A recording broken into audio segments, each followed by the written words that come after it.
Hi YouTube. I just wanted to give a quick update on what's going on with me and my cycle. If I look down, it's because I have a few notes because I didn't want to miss anything with this update because I don't know when I'll update the next time. So I wanted to kind of cover everything that's been going on. First, I wanted to start off by saying that the last time I talked to you guys, I was going to get some blood work done and I was going to do an ultrasound, and I did all that and everything came back as normal and the ultrasound came back good. I just got an email from my doctor the other day saying that the ultrasound looked great and that she sent a referral to the doctor that I saw at the IVF center before. And so basically I should hear from them in a few weeks to set up an appointment. So that's first off what I wanted to say. Second off, what I wanted to say is that I never got a period after I took Prevera, and I got an initial period. I did not get another period afterwards, which I didn't necessarily think that I would, but I thought maybe it was a possibility. Sorry, I had to switch around. But I thought maybe it was a possibility, so kind of got excited, but it is what it is. What do you do, you know? So I'm just going to continue to do what I've been doing. So basically today is day 25 of taking Vitex, and I have been taking it, one pill a day, 500 milligrams, and I take it in the morning with my prenatal, gummies. And 2 days ago, I actually started taking, 1,000 milligrams, 2 pills in the morning with my gummies. And the reason I did that is because I've been reading a lot about Vitex and success with Vitex, and a lot of things that I have been reading are with a dosage that's at least 1,000 milligrams, 800 to 1,000 milligrams. And with further research, I saw that that's pretty appropriate to start with, so I went ahead and upped my dosage. Some of the things that I have experienced from taking Vitex, I wanted to let you guys know some of the things that I've been experiencing. One of the biggest things that I have noticed is that I'm a little bit emotional, and it's kind of just very sporadic. I'll just cry over the most random thing at the most random time, and I'm kind of an emotional person to begin with, but it's been a little bit more intense. I also noticed that about a week into taking Vitex, I got a lot of egg white cervical mucus, like a lot, and I never get cervical mucus like that. So hi, honey. Say hi. I'm making a video. I know he doesn't normally like to be in the videos, but he walked in, so sorry. Anyhow, the other thing that I have been experiencing from the Vitex is a lot of creamy cervical mucus. After I got the egg white cervical mucus, I had a lot of creamy cervical mucus after that. And of course, my husband and I baby danced on the 6th, I think the 9th, the 10th, and the 11th. And also, when I went to my ultrasound on the 8th, which was 2 days after I got like a lot of egg white cervical mucus, there was a dominant follicle on my left ovary. And so instinctively, I wanted to be like, I'm not even going to bother with this and be disappointed if nothing comes of it, But I decided in the end that I would act accordingly. So I tried to baby dance on all the appropriate times. And based off of that, I should have taken a pregnancy test yesterday, but I basically just don't want to get my hopes high. So the other thing that I wanted to talk to you guys about is my temperature.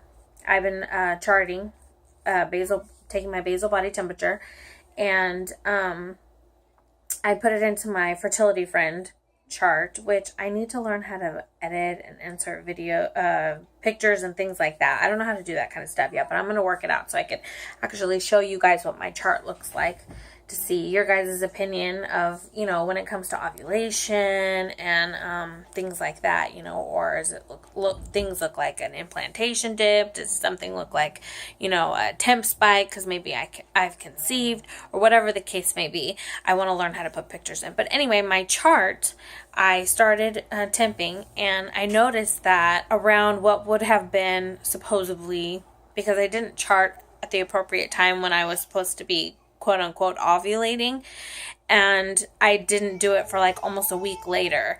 So I noticed what would have possibly been, I'm thinking ovulation between the 9th and the 11th, maybe between the 8th and the 11th, somewhere around there. 9 days from that, I had a significant dip in my chart. And the following 3 temperatures completely spiked up. And I thought that was really, really interesting because my temperatures normally don't do that because I don't ovulate. And so I don't usually have dips or spikes like that. It stays pretty consistent when I am consistent in checking my temperatures. Oh, the light just changed up.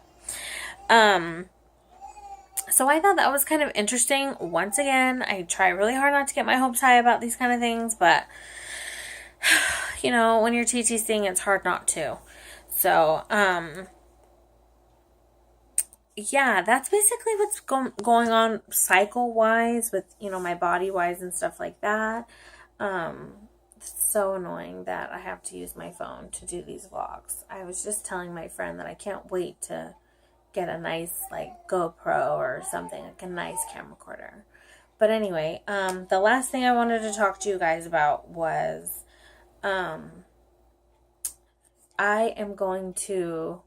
I've been kind of going back and forth about how I feel about this whole situation, but little backstory. I have a cousin who is about 1.5 years younger than me, and she's never really been one to want to have a family or anything like that. She's always been pretty content with it being her and her husband. And long story short, she is pregnant, and I'm going to her baby shower tomorrow. And I've been having a lot of mixed emotions about it that I have not been very vocal with, just because I don't want anybody to think that I'm not excited or happy for my cousin, because I'm totally happy and I'm totally excited for her. It genuinely is a bittersweet feeling, because the day that I found out she was pregnant, my mom called me and told me, and it just so happened that that was the day that I was supposed to test to see if I was pregnant, because we had gone to the IVF center and they did an ultrasound, and I had a dominant follicle a few days before that, and I had positive OPKs and stuff like that, and I took a pregnancy test that day and it was negative. So I was really upset that day to begin with, and then I had found out that afternoon that she was pregnant, and I was really bummed out. I was happy for her, but I was really bummed out. So I am very excited to go to her baby shower, because I know it's going to be very modern and chic, because that's how my cousin is, and I'm excited to go and, you know, be with friends and family and stuff and celebrate her bringing this beautiful little baby into the world. But at the same time, it does make me a little bit sad and emotional, you know, because I just kind of think to myself, like, when's it going to be my time? And I know that probably sounds kind of selfish, and I really am not trying to be selfish at all, but I can't help my emotions at the same time, and I can't wait for my baby shower and all that fun stuff that comes with, you know, bringing a new little bundle of joy into the world. And so anyways, I'm going to end this vlog, but I just wanted to update you guys and let you guys know what's going on with this cycle.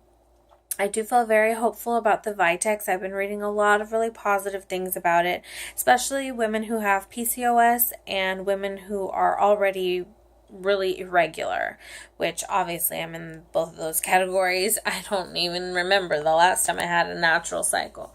So I feel hopeful about it. I feel like my body is starting to, you know, get where it needs to get, and I'm excited about that, and I'm excited for the future and what it holds. And excuse me for the bags under my eyes. It's been a really long day. My best friend and I went shopping for stuff for the baby shower, and it was a long day, so I'm excited to be home and relax, and my husband just got home, and so I'm going to go and spend the rest of the evening with my family. But you guys have a great Saturday, and I'll see you at the next update. Bye, YouTube.